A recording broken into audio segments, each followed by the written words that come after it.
한번 따라하겠습니다. 요단강은 건너야 합니다. 요단강은 건너야 합니다. 대부분 우리 성도들에게 요단강을 건넌다라는 이미지는 며칠 후 요단강 건너가 만나리라고 하는 찬송가 가사 때문에 죽음을 연상하고 또 초상집의 찬송을 머리에 떠올립니다. 그러나 애굽을 떠나서 광야의 수십 년 거칠고 황량한 길을 지나서 가나안 땅에 들어가야만 하는 이스라엘 백성들에게는 축복을 가로막는 마지막 장애물이었습니다. 다시 말하면 이스라엘 백성들에게 가나안에 들어간다라고 하는 것은 꿈의 성취이고 목표를 실현하는 것이었습니다. 다시 말하면 하나님이 주시는 복을 성취한다는 의미였습니다. 그런데 그 축복이 눈앞에 보이는 상황에서 요단강이 가로막고 있었다라는 것이지요. 따라서 그들로서는 반드시 뛰어넘어야 될 최후의 장애물이었던 것입니다. 사랑하는 성도 여러분, 저는 오늘 우리 나라가 겪고 있는 이 코로나 악성 바이러스의 시련이 결코 이유 없는 고난이라고 생각하지 않습니다. 왜 그렇습니까? 우리 하나님은 이유 없는 고난을 우리에게 주시지 않기 때문에 그렇습니다. 고린도전서 10장 13절에 오직 하나님은 미쁘사 너희가 감당하지 못할 시험당함을 허락하지 아니하시고 시험을 당할 즈음에 또한 피할 길을 대사 너희로 능히 감당하게 하시느니라. 또 하나님은 전도서 7장 14절에 형통한 날에는 기뻐하고 곤고한 날에는 되돌아보라고 말씀하셨습니다. 오늘 우리가 이 1년의 어려운 때를 하나님 앞에 겸손히 무릎을 꿇고 지나온 날을 되돌아보며 감당치 못할 시험을 주시지 않는 하나님을 믿음으로 바라보고 그 하나님의 도우심을 구하여 무릎을 꿇는다면 역병의 요단강을 건너게 하실 뿐만 아니라 우리의 민족을 위하여 하나님 예비하신 벅찬 대의를 우리 앞에 보여주실 것입니다. 오늘 우리는 여호수아서 3장 1절로 6절의 말씀을 읽었습니다. 그 옛날 이스라엘 백성들이 요단강을 건너서 축복의 땅에 무사히 이르게 된 것처럼 우리도 우리 앞에 가로막는 모든 역병의 요단강을 하나님이 주시는 능력으로 건너가게 하시고 마침내 축복의 삶을 찬송하며 걸어가는 놀라운 은혜의 계기가 되어질 것을 믿습니다. 여러분, 오늘 본문의 말씀 1절 말씀을 다시 한번 보시겠습니다. 1절 말씀 우리 같이 읽겠습니다. 시작. 또 여호수아가 아침에 일찍이 일어나서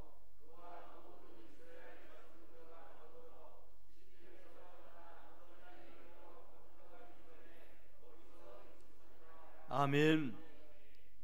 이스라엘 백성들이 축복의 땅을 얻기 위해서 요단강을 건너야 되는데 그러기 위해서 그들은 아침에 일찍이 일어났다라는 것입니다. 여러분, 아침에 일찍이 일어났다라는 것은 무엇을 의미하는 것입니까? 최선을 다했다라는 말입니다. 그렇습니다. 우리 하나님은 나와 여러분에게 최고의 것을 원하시는 분이 아니라 최선을 원하시는 하나님이십니다. 우리가 이 말씀에서 좀 더 주목할 것은 여호수아만 일찍이 일어난 것이 아니라 1절 말씀에 보면 모든 이스라엘 자손들이 더불어 일어났다라고 말합니다. 그렇습니다. 그들 모두는 하나님의 약속하신 땅에 들어갈 마음을 단단히 준비했다라는 것이고 자기들에게 주어진 모든 일에 이른 아침부터 최선을 다했다라는 것입니다. 오늘 우리는 1년의 이 어려운 시대를 바라보면서 움츠러들거나 불안해하거나 공포심에 떨어서는 안 될 것입니다. 여전히 나에게 하나님 맡겨주신 그 자리에서 가정이든 직장이든 일터이든 하나님의 교회를 통하여 내게 맡겨주신 사명이든 모든 일에 우리가 최선을 다하는 모습이 있어야 될 것입니다.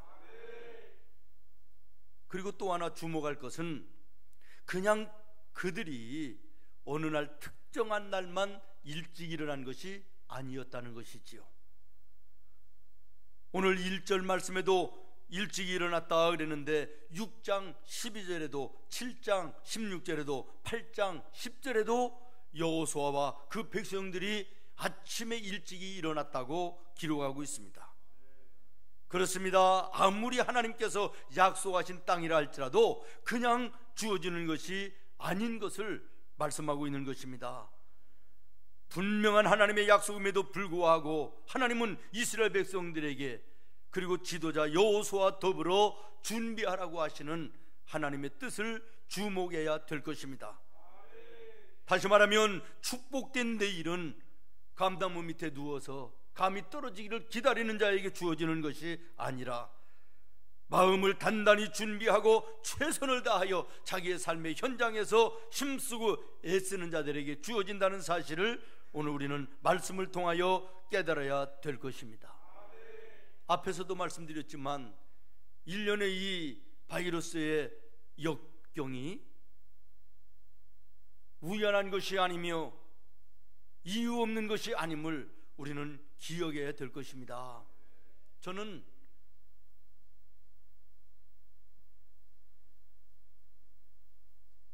이 역병의 혼돈 앞에서 가장 먼저 떠오르는 것이 뭐였냐면 어린 시절에 우리 어머니가 타작마당에서 키질을 하던 그 모습이 떠올랐습니다. 알곡은 자꾸만 키질을 하면 할수록 안으로 들어오고 쭉정이는 자꾸만 밖으로 밀려나고 바람에 날려 없어지는 것입니다. 그리고 마지막 남아있는 것들도 손바닥으로 싹싹 쓸어서 불 속에 던지는 것입니다. 1년에 오늘 우리가 당하고 있는 이 환난과 어려운 모든 일들 앞에 진정한 믿음의 사람과 종교인들이 갈라질 것이라고 저는 생각합니다. 진정한 종교와 거짓 종교, 사이비, 이단이 분명히 갈라지는 역사가 나타날 것임을 믿습니다. 신천지가 교회마다 침투하여 들어가 성도들을 미혹하고 교회를 흔드는 이 침투자들이 아마도 이제 명단을 통하여 정확하게 드러나고 교회 안에 뱀이 또아리를 들고 주저앉아 있는 것 같은 그들의 정체가 드러나게 될 것입니다.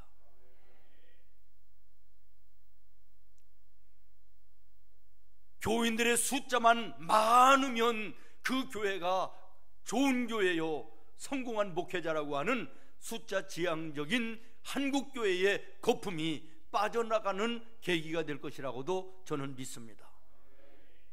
교회든 정치든 경제이든 빠져나갈 거품이 다 빠져나가고 정말 다시 한번 하나님 앞에 신실하게 출발하는 아름다운 계기가 이 기회가 될 것임을 저는 확신합니다. 오늘 우리 믿음의 성도들도 하나님 앞에 엎드려 이 시대를 믿음의 눈으로 바라보고 말씀의 거울에 비춰볼 수 있는 우리 성도들 될 수 있기를 예수님의 이름으로 축원합니다. 누가복음 22장 31절에 보면 사탄이 너희를 밀가부르 하려고 요구했다라고 말합니다. 오늘 이 시대가 사탄이 밀가부르듯 하나님의 성도들을 까부르는 시대가 되었다라는 것입니다.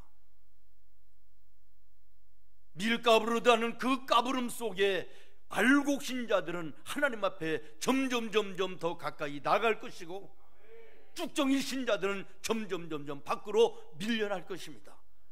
오늘 우리는 알곡 안에 있어야 될 줄로 믿습니다. 밀려나는 쭉정이의 포함되는 연약한 모습이 되어서는 안 될 줄로 믿습니다. 시편 50편 15절에 보면 하나님이 이렇게 말씀하십니다. 환난 날에 나를 부르라. 내가 너를 건지리니. 오늘 우리가 당한 이 시대가 틀림없는 환난입니다. 그러나 환난 때에 부를 이름이 있다는 것이 얼마나 축복입니까? 붙들어야 될 이름이 있음이 은혜인 줄로 믿습니다. 이 환난 날 하나님을 부르는 한국의 교회들이 되기를 바라고 우리 온 성도들이 되어야 될 줄로 믿습니다.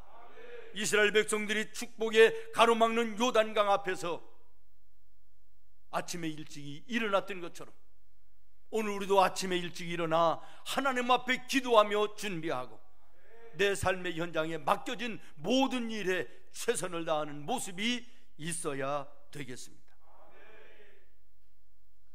3절 말씀을 같이 읽겠습니다. 시작. 백성에게 명령하여 이르되 너희는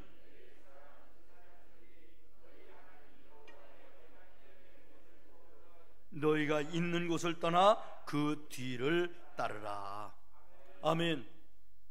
이스라엘 백성들아, 너희가 축복의 땅을 얻기 위해 가로막는 요단강을 건너기를 원하느냐? 그렇다면 하나님만 바라보라는 것입니다. 하나님만 바라보고 하나님만 따르라는 것입니다. 여러분, 언약궤가 무엇입니까? 그 속에 무엇가 들었습니까? 2돌판이 들었습니다. 10계명입니다. 다시 말하면 하나님의 말씀인 것입니다. 그러니까 언약궤를 앞세우고 뒤를 쫓으라 라고 하는 이 말씀은 하나님의 말씀보다 앞서가지 말라는 것이에요. 그 말씀을 뒤따라가며 그 말씀에 순종하며 가라는 것입니다. 그러면 하나님께서 너의 걸음을 인도해 주신다는 말씀입니다. 언약궤를 앞에 놓고 그 언약궤를 따라가던 이스라엘 백성들이 이제 날이 저물면 자야 되지 않겠습니까? 그러면 머물게 됩니다. 언약궤가 머물면 이스라엘 12지파가 동서남북 사방으로 언약궤를 중심해서 텐트를 칩니다. 그리고 거기에 머무르는 것입니다. 그 모습을 여러분 한번 상상해 보십시오. 언약궤를 중심으로 사방의 12지파가 모이는 것입니다. 언약궤는 가장 중앙에 놓이게 되는 것입니다. 여러분, 이 메시지가 무엇입니까? 하나님이 우리 가운데 계십니다. 우리가 하나님의 중심을 해서 살고 있습니다 라고 하는 이스라엘 백성들의 하나님을 향한 신앙의 고백인 것입니다. 오늘 우리도 삶의 중심에 하나님이 계심을 확인하고 하나님의 말씀을 중심한 삶을 주님 앞에 결심하는 우리 성도들 되어야 되겠습니다. 그렇습니다. 이스라엘 백성들이 끝없는 광야를 지나갔지만 방향 없이 그대로 간 것이 아니었습니다. 표류한 것이 아니었습니다. 하나님의 정하신 곳으로 하나님의 인도하심으로 행하고 매 순간 하나님과 함께 하심을 확인하며 진행했다는 사실을 기억하시기를 바랍니다. 사랑하는 성도 여러분, 우리 인생은 광야처럼 황량하기도 하고 파도치는 험한 바다 같은 흉흉한 세상을 살고 있습니다마는 우리 성도들은 방향 없이 방황하거나 표류하는 인생이 결코 아닙니다. 왜냐하면 돌아갈 곳을 우리는 분명히 알기 때문입니다. 하나님 나라 천국입니다. 그리고 그 여정에 하나님만 바라보고 그 말씀을 따라 살기 때문에 그런 것입니다.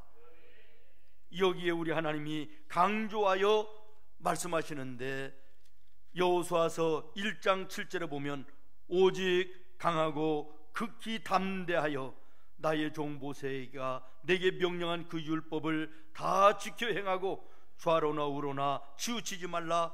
그리하면 어디로 가든지 형통하리니. 여러분, 여행과 방황의 차이를 아십니까? 여행은 즐거운 것입니다. 새로운 것입니다. 기쁘고 기대가 되는 것입니다. 그러나 방황은 전혀 반대입니다. 여행은 내가 이 길 끝에 돌아가야 될 곳을 아는 사람, 돌아가야 될 집이 있는 사람은 여행입니다. 그러나 그것이 없는 사람은 방황인 것입니다. 오늘 우리 예수 믿는 성도들은 인생이 여행이 되어야 됩니다. 즐거워야 됩니다. 기뻐야 됩니다. 소망이 넘쳐야 됩니다. 오늘 우리 성도들의 인생은 여행입니다. 왜? 내가 이 여행을 마치면 어디로 가야 될 자리가 정해져 있고 그것을 알기 때문입니다. 그러나 아무리 세상에서 화려하게 살아도, 그럴듯하게 살아도 인생을 마치는 날 내가 가야 될 곳이 준비되어 있지 않고 가야 될 곳을 알지 못하는 인생은 방황인 것입니다. 허무한 인생으로 끝나는 것입니다.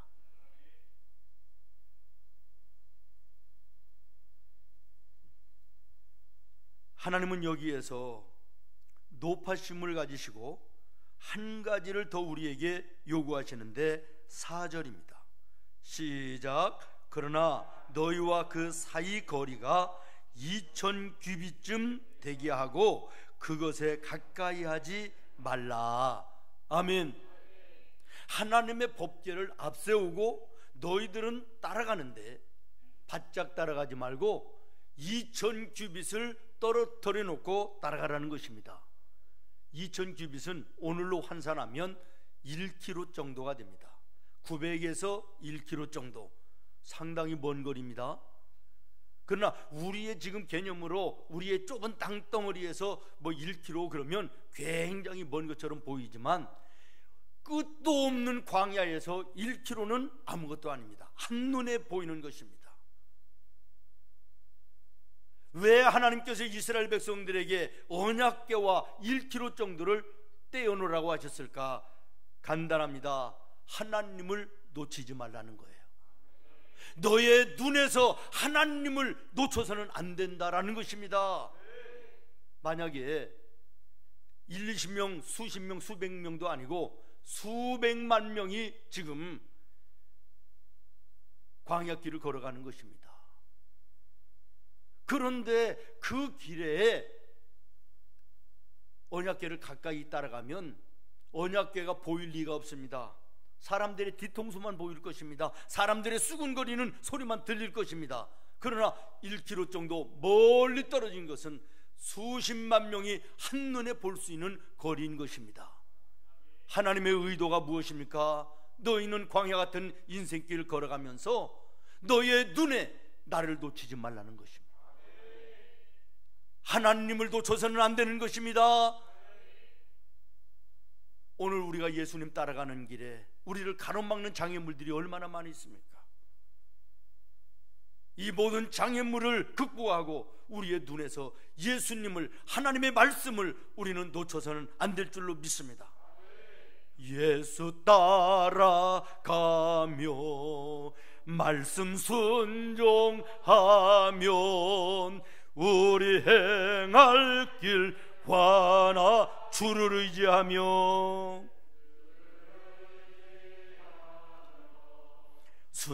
순종하는 자를 주간을 함께 의지하고 순종하는 길은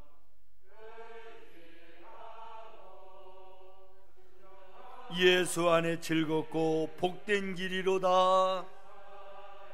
즐겁고 복된 길이로다. 할렐루야. 5절 말씀 같이 읽겠습니다. 5절입니다. 시작. 여호수아가 또 백성에게 이르되 너희는 자신을 성결하게 하라. 여호와께서 내일 너희 가운데 기이한 일들을 행하시리라. 아멘. 이스라엘아, 너희가 축복의 땅을 얻기 위해서 가로막는 요단강을 건너기를 원하느냐? 그렇다면 여러분 따라하겠습니다. 삶을 성결하게 하라. 아멘. 여러분, 요단강 앞에 가로막는 그 장애물을 바라보며 이스라엘 백성들이 하나님을 향하여 무엇을 원했겠습니까? 두말할 것도 없습니다. 하나님, 건널 방법을 주시옵소서. 그래서 단숨에 건너서 저 축복의 땅에 들어가게 해주십시오, 이거 아니었겠습니까? 그런데 여기에 하나님은 뭐라고 대답합니까? 새로운 방법을 주시지 않았습니다. 기발한 그리고 특별한 방법을 말씀하신 것이 아니라 너의 자신을 성결하게 하라, 이게 하나님의 대답입니다.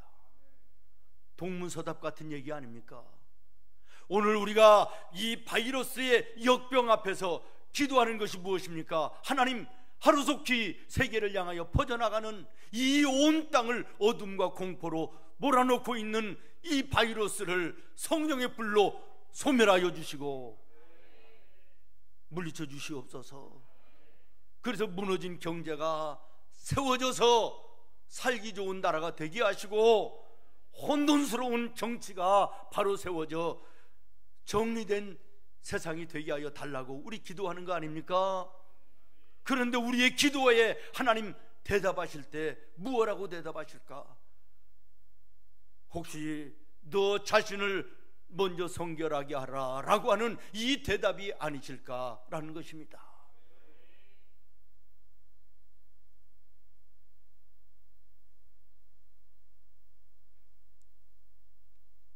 어떻게 보면 엉뚱한 대답처럼 보입니다.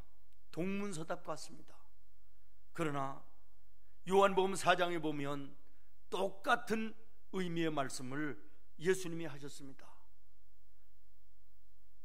음란한 인생을 살았던 여인입니다. 무질서한 인생을 살았던 여인입니다. 남편이 한두 명이 아니었습니다. 4명, 5명 가르치며 세상을 살던 여인이었습니다. 사람들의 눈총이 무서워서 사람들이 없는 기회를 따라 우물가에 물을 길러 나옵니다. 이때 예수님을 만난 것입니다. 예수님이 말씀하셨습니다. 물 좀 달라고 너에게 요구하는 사람이 누구인가를 네가 알았다면 너는 영원히 목마르지 아니할 생명수를 얻었을 것이다. 그랬더니 이 여인이 눈을 반짝이며 귀를 열어서 선생님이요, 그런 물이 있으면 내가 2번 다시 여기에 물 길러 오지 않도록 나에게 주십시오. 그리고 간청합니다. 그랬더니 예수님이 무슨 방법을 얘기해 주었습니까? 아니면 물을 떠서 주었습니까? 아닙니다. 너의 남편을 데려오라. 동문서답 아닙니까? 영생수를 달라고 그러는데 너의 남편을 데려오라는 것입니다. 무슨 말입니까? 너의 지난날에 더러웠던 삶을 회개하라는 것이에요. 음탕하고 음란했던 삶을 회개하고 너 자신을 정결하게 하라는 것이에요.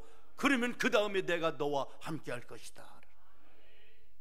오늘 우리가 이 시대를 바라보며 하나님께 기도합니다. 하나님, 이 어두움을 거두어 주시옵소서. 역병의 바이러스를 물리쳐 주시옵소서. 경제가 회복되게 하시고 정치가 안정되게 하여 주시옵소서. 하나님 뭐라고 대답하실까요? 너 자신을 먼저 성결하게 하라, 이 말씀을 하시지 않을까요? 물론 바이러스가 물러가고 경제와 정치가 회복되는 것 중요한 것입니다. 그렇게 돼야 됩니다. 그러나 더 중요한 것이 있습니다. 이것이 물러가고 이것이 새로워지면 그것으로 할렐루야 하고 끝나면 아무런 의미가 없다는 것입니다. 하나님, 이 문제가 하나님 은혜 가운데 해결되어지면 정말 내가 하나님 앞에 하나님의 사람답게 살겠습니다. 경제가 회복되고 정치가 안정되면 내가 하나님의 청지기로서의 삶을 살겠습니다. 하나님의 것과 내 것을 구별하며 하나님의 뜻을 분별하며 하나님의 은혜 가운데 내가 믿음의 사람답게 살겠습니다. 이러한 마음의 결심과 하나님을 향한 대답이 없이 이 문제만 해결해 달라고 기도하는 기도 속에는 아무런 의미가 없다는 것입니다. 저는 오늘 이 말씀을 묵상하다가 새삼스러운 것도 아니지만 또 한 번 정신이 번쩍 드는 말씀을 보았습니다. 성결하게 하라는 말씀인데, 지금 하나님께서 누구에게 성결하고 말씀하십니까? 지도자에게 성결하라 말씀하십니까? 아닙니다. 정치하는 사람들에게, 경제를 좌우지하는 경제인들에게, 많이 배운 지식인들에게, 지도자들에게 정결하고 성결하라고 말씀하시는 것이 아니라 너 자신을 성결케 하라는 것입니다. 저 자신부터도 이러한 이 문제가 일어나기까지 누구의 책임이냐? 조기에 조치하지 않은 정부의 책임이요, 지도자의 책임이고, 이런저런 사람들의 책임이 아니냐라고 하는 것을 서슴없이 생각하고 말합니다. 저 자신부터도 그렇습니다. 여러분은 아니십니까? 그러나 우리 하나님은 늘 말씀하십니다. 삶의 모든 환경과 어려운 역경을 바라보면 사람을 탓하지 말고, 세상을 탓하지 말고 너 자신을 돌아보라고 말씀하시는 것입니다.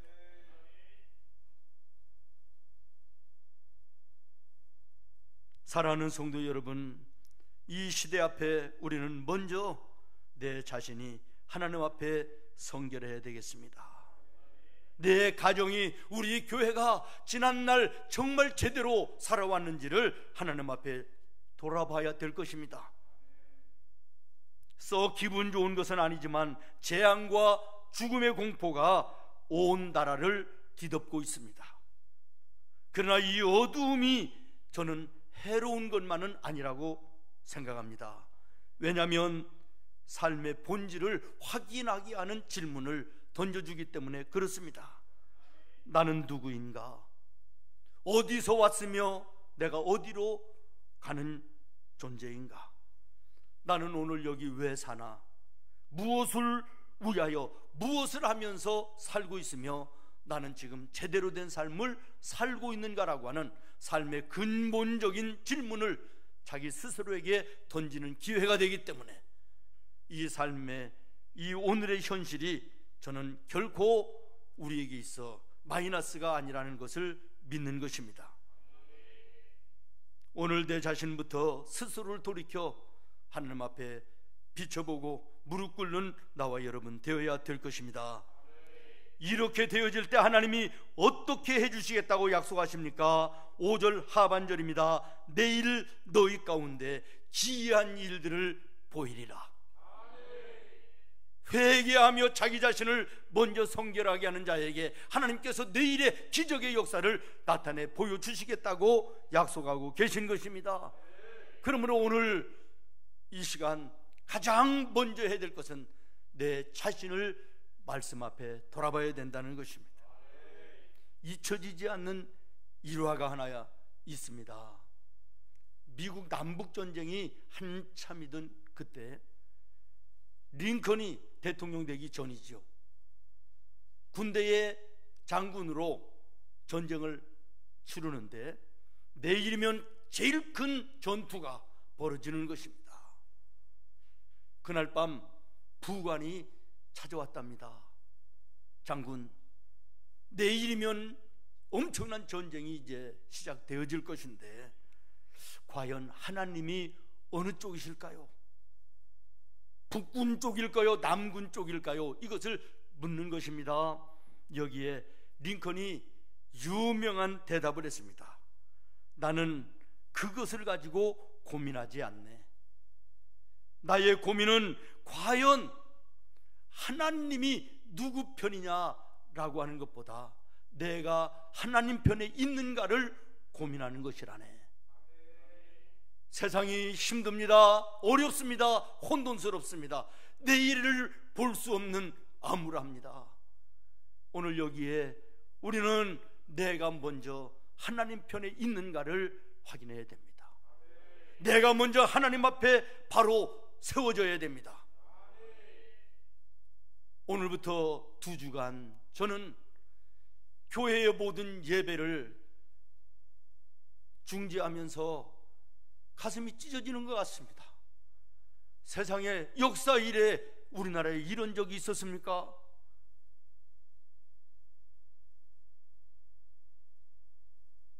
세상의 핍박에 의해서 예배가 중단된다 그러면 생명을 걸고라도 해야 되겠지만, 이 바이러스의 이 역병 가운데 우리 성도들을 보호해야 될 뿐만 아니라 또 이 세상의 이 모든 흐름 속에 역행할 수 없기에 예배를 쉬게 됩니다. 빈자리를 바라보면서 너무나도 가슴이 아픕니다. 기도해야 될 때라고 믿습니다. 예배를 중단하는 2주간 여러분들 앞에 금식을 선포합니다. 하루에 한 끼 금식하고 나라와 민족을 위해서 기도할 수 있기를 바랍니다. 예배가 중단되는 일이 어디 있습니까? 나라와 민족을 위하여 내 자신이 서 있는 이 위치를 먼저 확인하며 회개해야 될 것을 회개해야 됩니다. 하나님 앞에 잘못 살았던 것을 돌아봐야 되겠습니다. 이 시간이 절대로 우리와 이 나라의 퇴보의 시간이 아니라 새롭게 시작하는 하나님의 축복의 기회로 삼을 수 있도록 우리의 믿음의 창조적인 신앙을 가지고 주님 앞에 나아가는 우리 생문의 교회와 우리 성도들 되기를 예수님의 이름으로 축복합니다. 기도하겠습니다. 하나님,